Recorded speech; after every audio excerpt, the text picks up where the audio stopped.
with what we had to deal with and the mandates that are being placed upon this community with the federal government. And this is a utility. This is not a tax. It's a utility. It's a cost.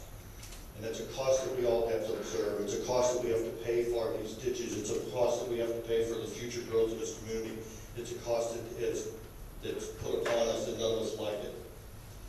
But Mr. Orda needs to go back and amend his bill, because if Mr. Orda is going to make it where nonprofits do not pay this utility, then in the city of Arnold, this should be amended that nonprofits do not pay electricity, water, sewer, or gas.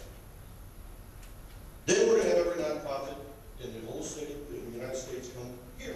So that's going to bring more growth. It is a utility. You are not singling out one single thing. I mean, you are singling out one single thing. Let me rephrase that. I don't like it. I know it. It's a cost of being here. It's a cost of what we have to deal with. Plus, these nonprofits bring people from outside of the city of Arnold.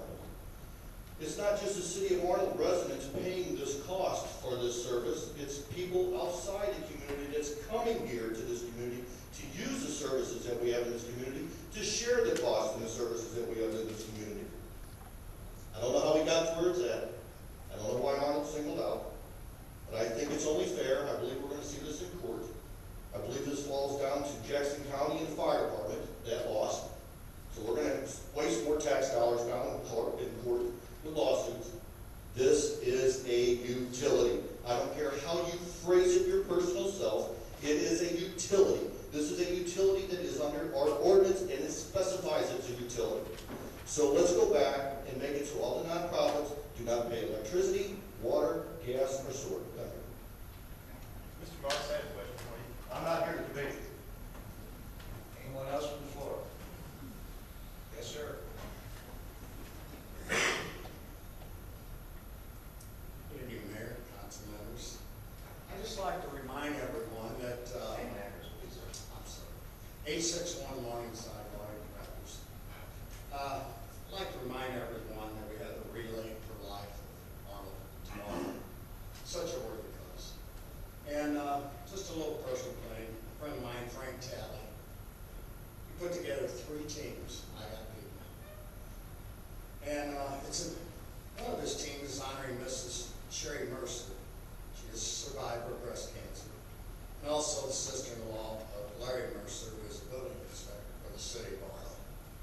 I know these people personally, they're great people. And all I want to say is that, there's events, activities, entertainment, family, and if you get the chance, drop by. A donation would be appreciated. It's not, doesn't have to be. But another thing, enjoy yourself, have a good time, meet friends, take a walk around the track, do you good. Thank you. Thank you very much. Where is this at? Fox High School. It starts tomorrow at 6 o'clock. Goes all the way Friday, all the way to Saturday morning at 6 It a.m. actually starts at 7 o'clock in the morning, and actually the kickoff is 7 o'clock. That's right, it's 7. But I'll be there early 7. Do we have any other, yes, sir.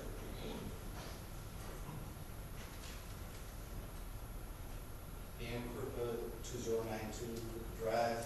I would just like to throw my voice in with Mr. Pointers and Mr. Moss's. I don't think it's the place of the city to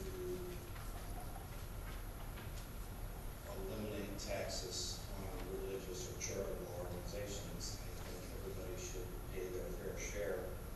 And if Fox has to raise their taxes to me for the school district, then that's the way it has to be.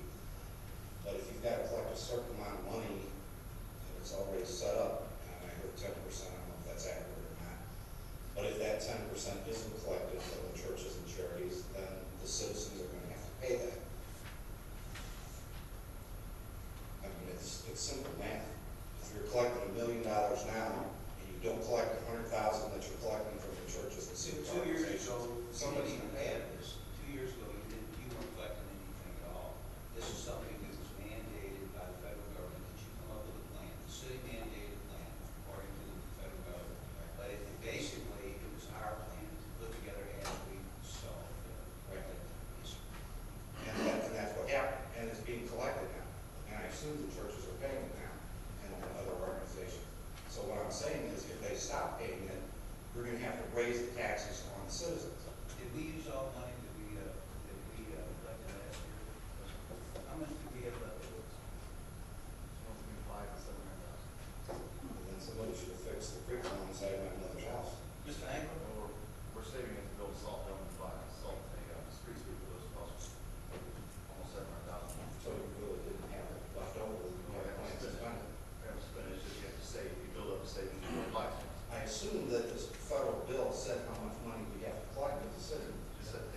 see, I don't understand.